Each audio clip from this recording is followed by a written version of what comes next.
This video is about aerobic composting. This is our aerobic compost section of the land. Over there we've got the worm windrows where we grow the worms, but over here we have the aerobic compost. Now aerobic composting is, I would call it, pure energy. What happens is you get thermophilic bacteria that grow so fast, when they split they cause heat.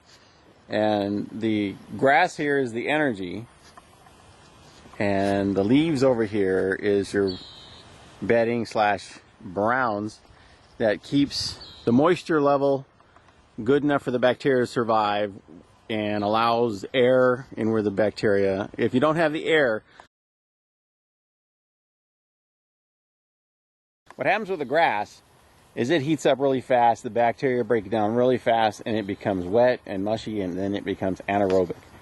And the anaerobic can smell horribly bad and actually stops processing. Anaerobic bacteria work very, very slow. Aerobic bacteria can break down grass clippings in a matter of a week or less. In large amounts like this, it's going to take a little longer. And so what we do is we mix the two together, and moisture, and with the leaves in it, the energy from the bacteria can keep this warm for several months, but it cools down. Right now this is about 80 degrees. Now if I dig in a little further, it's going to get up in the hundreds, 140 degrees, sometimes even up to 160 degrees. Okay, anytime you research aerobic composting, what they talk about is greens and browns. The greens are your energy, and the browns are your aeration that you need for your compost. You need three basic things for aerobic composting. You need food, which is your greens. You need air, which your bedding helps, and then you need moisture.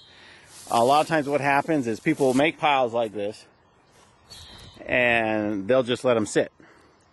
And one of two things happens. It breaks down really fast and becomes mushy and anaerobic and holds the moisture. Or one of the problems I'm going to have if I don't turn it is this has got so much air in it, the heat's going to cause it to dry out. And without the moisture, the bacteria can't survive. And again, you lose your heat and your breakdown. So the labor-intensive part of aerobic composting is you have to constantly turn it to keep your heat to breaking down your compost. If I let this sit, it'll break down in a couple of years. If I keep turning it, I can have it all done in a couple of months.